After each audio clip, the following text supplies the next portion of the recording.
Latest attack brought in for a psychiatric evaluation at hold after police here saw him acting erratically, so they picked him up and brought him in, but he was back out on the street, Bill, within... Wait, did you just hear that? This accused murderer was released from a psychiatric hold just 1 hour before taking an innocent life. The system isn't just broken, it is actively putting citizens in danger. Let's break down the tape. For 1 hour. He was out so fast that sources tell me he actually still had his hospital wristband on when he was arrested for murder. This case, one of 4 murders on the subway system just so far. Okay, pause right here. Look at the timeline the reporter just laid out. They didn't just release him. They released him so fast, he still had his hospital wristband on when he was arrested for murder. This is the absolute definition of institutional failure. You have police officers doing their jobs, taking an erratic, dangerous person off the street, only for the hospital to turn around and push him right back out the door 60 minutes later. It's a revolving door of chaos. And the most chilling part? This isn't an isolated incident. It's the 4th murder on the subway system this year alone. People are just trying to get to work or go home to their families, and they are essentially being forced into a game of Russian roulette because the administrative bureaucracy refuses to hold dangerous people accountable. Notice how quickly the authorities try to shift blame after the fact. But the reality is, this was entirely preventable. Learning more about Burke's criminal history. Just the other week, Bill, investigators tell me he assaulted 2 people on the subway. But when they tried to talk to those people, they said they didn't want to cooperate with police because they didn't want to put another black man behind bars. Now the girl tells the New York Post she wished she would have cooperated because he wouldn't be out on the street. Stop and rewind that. Did the reporter really just say that? Previous victims explicitly refused to cooperate with the police because they didn't want to put a man of a certain race behind bars. This is a terrifying psychological phenomenon. We have reached a point where political ideology and social guilt are literally overriding basic human survival instincts and civic duty. Think about the fatal consequences of that empathy. Because someone decided to be an activist instead of a victim, a violent repeat offender was left on the street, and an innocent 76-year-old grandfather is now dead. You cannot prioritize social justice narratives over public safety without innocent people paying the ultimate price. The rule of law exists to protect everyone, and when citizens actively hinder the police from doing their jobs because of political optics, society collapses. It is a harsh reality check on what happens when ideology infects the justice system. Anthony Carlo. The accused killer grinned from ear to ear with seemingly nothing behind the eyes as he stared down a murder charge, callously asking, "Is there anything else, Judge?" as he left the courtroom. That was more than what Ramel Burke said to his victim, 76-year-old Ross Falzone, before allegedly shoving him down a flight of subway steps to his death. Prosecutors say there was no altercation, not even a conversation. Mr. Falzone landed on his head at the 18th Street subway station Thursday night, suffering a traumatic brain injury and a fractured spine. He wouldn't hurt anybody. He's a bag of bones. He's not even 100 pounds. Look closely at his face in the courtroom. He is grinning from ear to ear. There is zero remorse, zero understanding of the gravity of what he just did. He allegedly shoved a frail 100-pound elderly man down a flight of concrete stairs for absolutely no reason, and he is treating the murder charge like a joke. This is what impunity looks like. When criminals know that the system is fundamentally weak, they stop fearing the consequences. Notice the detail the prosecutor mentions. There wasn't even a conversation or an altercation. It was a completely unprovoked, random act of extreme violence. This completely shatters the narrative that crime is just a result of poverty or misunderstandings. Some people are just dangerous and need to be removed from society. When leaders constantly downplay transit crime and massage the statistics to make the city look safer than it is, this is the brutal reality they are trying to hide from the public. I'm Marva Brown. I'm a judge currently in Manhattan Criminal Court. Being elected to the civil court has given me a 10-year term where some people believe I now have the autonomy to be my authentic self on the bench and make decisions without fear of reprisals. That might be contrary to what mainstream media,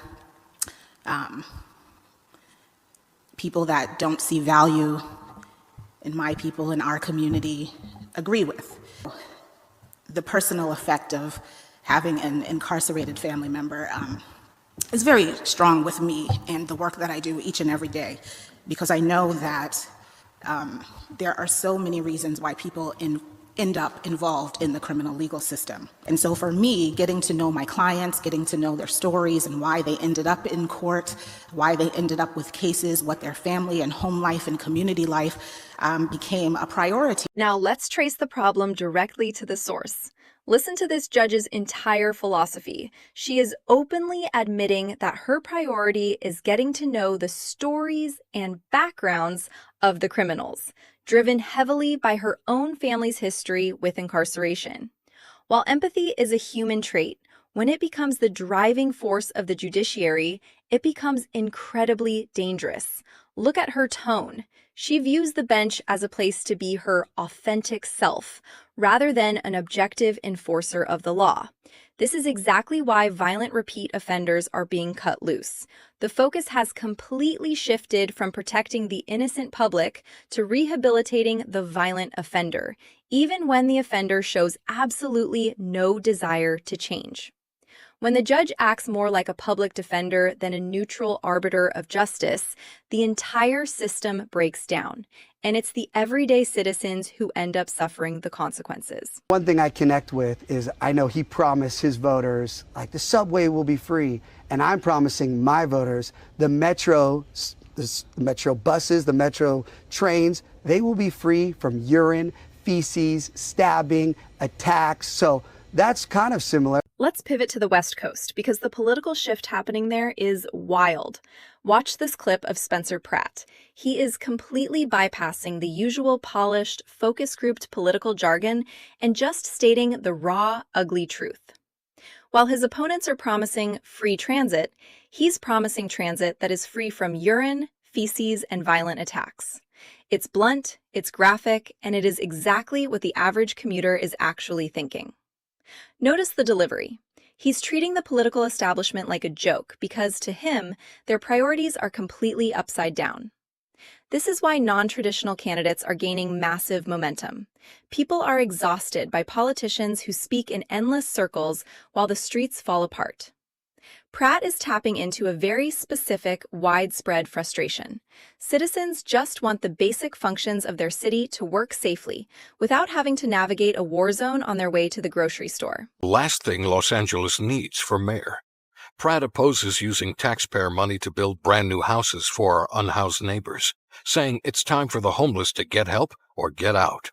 Pratt thinks LA needs thousands more police officers rather than more social workers, and Republican Spencer Pratt thinks public employee unions should have less power, not more. LA is on the right track and needs to stay the course.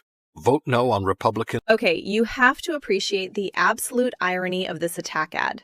Karen Bass's team paid money to put this on television to scare voters away from Spencer Pratt. But look at what they are actually saying. They are attacking him for wanting to build housing instead of leaving people on the street. And they are attacking him for wanting to hire more police officers instead of social workers. For a massive portion of the electorate, those aren't attack points. Those are the exact solutions they've been begging for. It's a massive political miscalculation. It perfectly illustrates the echo chamber of the current establishment. They are so disconnected from the average voter's fear of crime and disorder that they think promising more police is a negative trait. By trying to paint him as a radical, they basically just summarized his entire common sense platform and broadcast it to millions of people for free. Not prepared, because let me just tell you, with climate change, we are experiencing climate events that Los Angeles is not prepared for. Hurricane strength winds that happened in our city is something we've never seen before. And so I would do a lot of things differently. First of all, our fire department should have pre-deployed in advance firefighters in an... Listen to this masterclass in political deflection. The mayor is asked a direct question about mismanagement during a massive fire crisis, and her immediate response is to blame climate change. Notice the rhetoric. She claims the buck stops with her, but then instantly pivots to blame the wind, the fire chief, the insurance companies, and the banking industry. It is literally everyone's fault but hers. This is the exact kind of administrative dodging that is driving voters absolutely crazy. When homes are burning and the response is botched, people don't want a lecture on global weather patterns. They want accountability and competent leadership. Look at the interviewer's body language. They know it's a non-answer. When the people in charge refuse to accept responsibility for logistical failures, nothing ever actually gets fixed. The justice system is breaking down right in front of us. What do you think is the real solution? Let me know in the comments. Subscribe for more raw breakdowns.